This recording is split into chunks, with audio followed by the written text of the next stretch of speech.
ગુજરાતી પાઠ 10 યુધિષ્ઠિર યુદ્ધ વિષાદ. લેખક છે એના ઉમાશંકર જોશી અને એનો સાહિત્ય પ્રકાર છે નાટ્યાંશ. યુધિષ્ઠિર વિશે તો આપણે જાણીએ જ છે કે મહાભારતના જે પાંડવોમાં જે સૌથી મોટા પાંડવ પુત્ર હતા તે યુધિષ્ઠિર, અને યુધિષ્ઠિરનો યુદ્ધ વિષાદ અહીંયા ઉમાશંકર જોશીએ નાટ્ય સ્વરૂપે આપણને આપેલો છે. તો આપણે યુધિષ્ઠિર યુદ્ધનો જે વિષાદ, યુદ્ધનું જે એનું દુઃખ છે અહીંયા નાટ્યાંશમાં બહુ સરસ રીતે રજૂ કર્યું છે. યુધિષ્ઠિર યુદ્ધ વિષાદ. લેખક છે ઉમાશંકર જોશી. કવિ ઉમાશંકર જેઠાલાલ જોશીનો જન્મ અરવલ્લી જિલ્લાના બામણા ગામમાં થયો હતો. કવિતા, વિવેચન, સંશોધન, એકાંકી, નવલિકા, નિબંધ, પ્રવાસ, નવલકથા, ચરિત્ર, અનુવાદ તેમજ સંપાદન ક્ષેત્રે એમનું પ્રદાન ખૂબ નોંધપાત્ર રહ્યું છે. વિશ્વશાંતિ, ગંગોત્રી, નિશીથ, પ્રાચીના, આતિથ્ય, વસંત વર્ષા, મહાપ્રસ્થાન, અભિજ્ઞા, ધારાવસ્ત્ર અને સપ્તપદી એમના કાવ્ય સંગ્રહો છે. આ બધા જ કાવ્યો સમગ્ર કવિતા નામે એક જ ગ્રંથ રૂપે પ્રગટ થયેલા છે. પ્રકૃતિ પ્રેમ, વિશ્વશાંતિ, ધર્મ તેમજ સંસ્કૃતિ જેવા જીવનના ગહન ગંભીર વિષયો એમના કાવ્યોમાં સુપેરે પ્રગટ થાય છે. વિષય વૈવિધ્ય સાથે વિષય નિરૂપણની વિવિધ મુદ્રાઓ એમાં અંકિત થાય છે. જીવન અને જગતને પામવાની એમાં મથામણ છે. પુરાણોમાં ગુજરાત એમનો સંશોધન ગ્રંથ છે. આખો એક અધ્યયન, શૈલી અને સ્વરૂપ, સમસંવેદન, કવિની સાધના, શ્રી અને સૌરભ, કવિની શ્રદ્ધા એમના વિવેચન ગ્રંથો છે. શ્રાવણી મેળો તેમજ વિષામો તેમના નવલિકા ગ્રંથો છે. ગોષ્ઠી તેમજ ઉઘાડી બારી તેમના હળવા ગંભીર નિબંધોના સંગ્રહો છે. આંદામાનમાં ટહુક્યા મોર, યુરોપ યાત્રા, ચીનમાં 56 દિવસ અને યાત્રી તેમના પ્રવાસ પુસ્તકો છે. શાપના ભારા તથા હવેલી એકાંકીના સંગ્રહો છે. હૃદયમાં પડેલી છબીઓના 2 ભાગ ઈશામુશિદા અને અન્ય એ તેમના ચારિત્રાત્મક લેખોના સંગ્રહો છે. તેમણે રણજીતરામ સુવર્ણચંદ્રક એનાયત થયો હતો. કન્નડ કવિ પુટ્ટપ્પા સાથે સંયુક્ત રૂપે તેમના નિશીથ કાવ્ય સંગ્રહને ભારતીય જ્ઞાનપીઠ એવોર્ડ પણ પ્રાપ્ત થયો છે. કવિની શ્રદ્ધા વિવેચન ગ્રંથને દિલ્હી સાહિત્ય અકાદમીનો એવોર્ડ પણ પ્રાપ્ત થયો છે. ગુજરાત યુનિવર્સિટી તેમજ વિશ્વભારતી જેવી સંસ્થાઓના કુલપતિ પદે તેમણે સેવાઓ પણ આપી છે. કૌરવોના મૃત્યુ પછી ઉત્તરક્રિયા કરી પાંડવો બેઠા હતા ત્યારે યુધિષ્ઠિર અનંત શોકસાગરમાં ડૂબેલા હોય છે. નારદજી અને વ્યાસ સાથેના સંવાદમાં યુધિષ્ઠિર કહે છે, સત્તા માટે કૂતરાની માફક લડી મર્યા. કૌરવોમાં રહેલી વેરવૃત્તિને નિર્મૂળ કરવાને બદલે એમનો સંહાર કરી બેઠા. આવા ઘોર વિષાદમાં ડૂબેલા યુધિષ્ઠિરને પાંડવો, દ્રૌપદી, કૃષ્ણ, વ્યાસ વગેરે સમજાવે છે. પરંતુ યુધિષ્ઠિરને દુર્યોધનની અભિમાન વૃત્તિ અને દુશાસનની નિર્લજ્જ નિર્દયતા સામે લડવાને બદલે એમના શરીર સાથે લડી બેઠાનો વસવસો છે. આથી શોખાતુર સ્વજનોની ચીસ એમને સંભળાતી હોય એવું માને છે. આવા યુદ્ધ વિષાદમાં ડૂબેલા યુધિષ્ઠિરને બહાર લાવવા સર્વે સમજાવે છે. યુધિષ્ઠિર તત્વજ્ઞાન ભરી દલીલો કરે છે. તેમાં એમનું અગાધ જ્ઞાન હોવાથી અને વેદનાની અનુભૂતિ એ એમની ન્યાયપ્રિયતા બતાવે છે. તો ઉમાશંકર અહીંયા યુધિષ્ઠિરના જે મુખ્ય જે તર્કસંગત અને તત્વજ્ઞાન ભરી જે દલીલો રજૂ કરી છે એ ખૂબ સરસ રીતે રજૂ કરી છે. નાટ્યાંશની શરૂઆત નારદ કરે છે. નારદ કહે છે, કેમ કુંતી પુત્ર, શત્રુઓનો સંહાર કરી હવે તો તમે નિશ્ચિત બન્યા ને? યુધિષ્ઠિર મોઢા પર નિશૂન્યતાની રેખાઓ સાથે ઊંચું જોઈ આશ્ચર્યથી, કોણ શત્રુઓ મુનિવર? નારદ હસ્યા વિના, કેમ કયા શત્રુ? કૌરવો વળી. યુધિષ્ઠિર એ જ નિશૂન્યતાથી યુધિષ્ઠિર મોઢા પર એક પણ કરચલી પલટાવ્યા વિના કહે છે, મારી હાંસી કરો છો શું ગુરુદેવ? કૌરવો તો મારા ભાઈઓ, આપને ખબર નથી? કૌરવોને અમે હતા પિતરાય. બધા દિગ થઈ નીચું જુએ છે.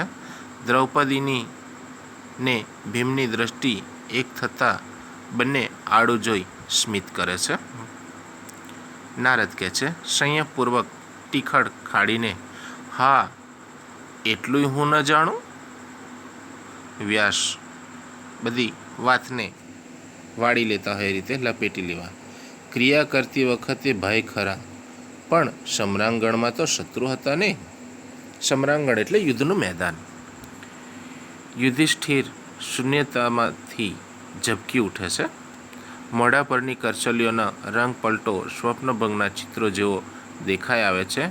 પ્રયત્નપૂર્વક તે હોશિયારીમાં આવીને બેસે છે અને નારદ કહે છે, હવે તમારો પંથ નિષ્કંટક થયો. નિષ્કંટક એટલે કાંટા વગરનો, એટલે સરળ થયો.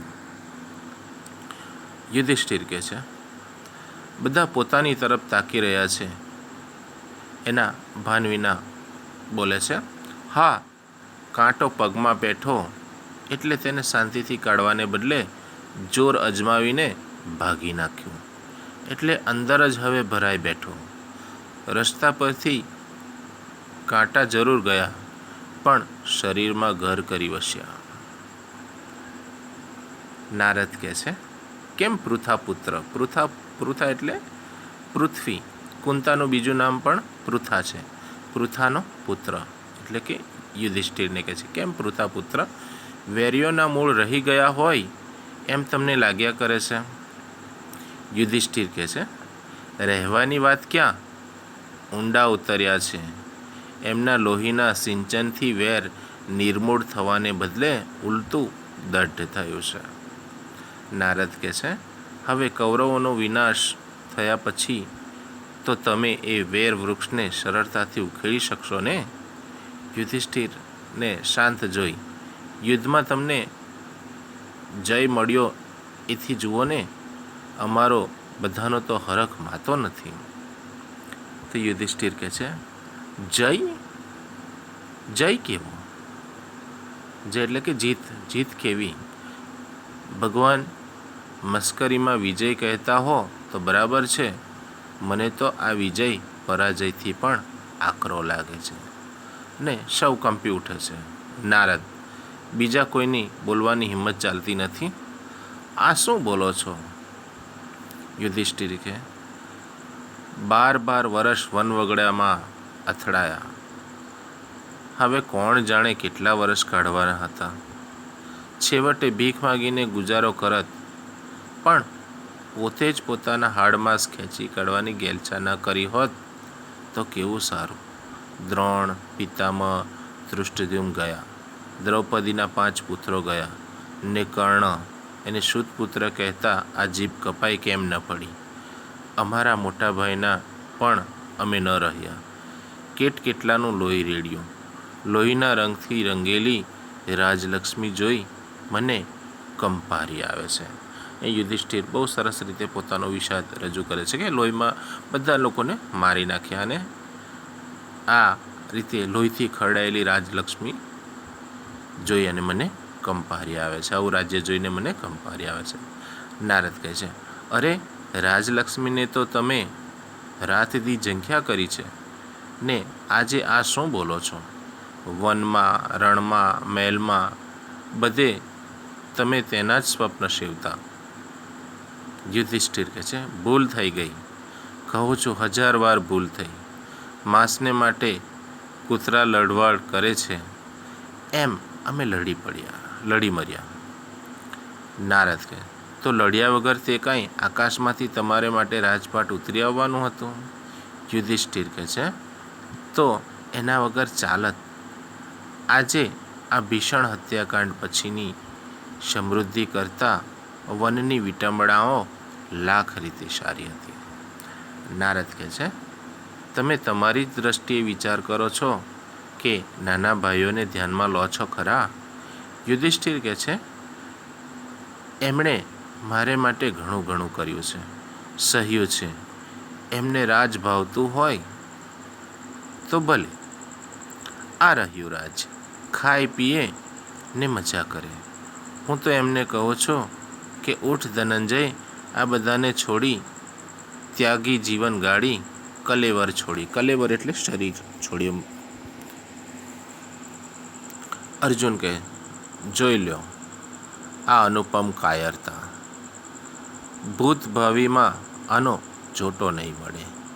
અર્જુન કટાક્ષપૂર્વક કહે છે કે જુઓ આ કેટલી બધી અનુપમ એટલે કે જેનો કદી જોડ ન મળે એવી આ કાયરતા છે. અલૌકિક પરાક્રમ કરીને મેળવેલી આબાદીને તમે આમ ઠોકરે મારો એ મારાથી સહ્યું નથી જતું મોટા ભાઈ.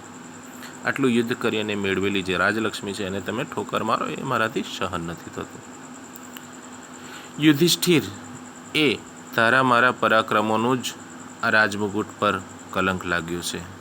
એ લોહીના ડાઘ હવે જવાના નથી. એને આપણા લોહિયાળા હાથથી અડકીને શું મેળવવાના છીએ? સ્વજન સોણીતે યમુના ગંગા ઉભરાવી, વનમાં તપ મંગલ સલીરે ધોષુ કલંક કરના. સ્વજન સોણીતે યમુના ગંગા ઉભરાવી. સ્વજનોને હણીને આપણે યમુના અને ગંગા નદીઓ ઉભરાવી દીધી છે લોહીથી. તો એ વનમાં તપ કરી અને મંગલ શરીરે પવિત્ર જળથી આ કલંક ધોઈશું.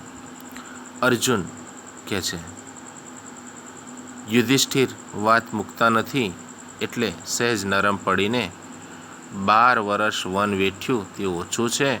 હવે તો બધાને નિરાતે જંપવા દો. આજ સુધી બધાએ લડાઈથી રાજ મેળવ્યા છે કે તમે જ એક નવાઈ કરી? બધા લડીને જીવ મેળવે છે, તમે કંઈ નવાઈ નથી કરી એમ. ભીમ મર્મથી કટાક્ષથી, મોટા ભાઈ હું તો મંદ બુદ્ધિ ગણાવું. મારે તમને શું કહેવાનું હોય? તમે આગળથી ચેતવ્યા હોત તો કોઈ શસ્ત્ર ઉપાડત પણ નહીં ને આ દારૂણ યુદ્ધ પણ ન થાત. લોહીના આંધણ મુકાત જ નહીં. એમાં ઉકળવાનું આપણે ભાગ્યે પણ ન આવત.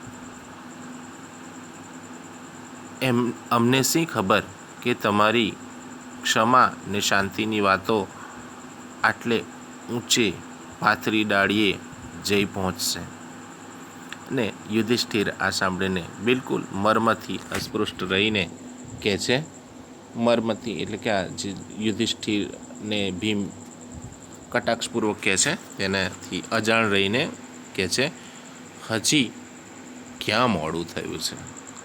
તો અહીંયા આજે આપણે આટલે સુધી જોઈએ.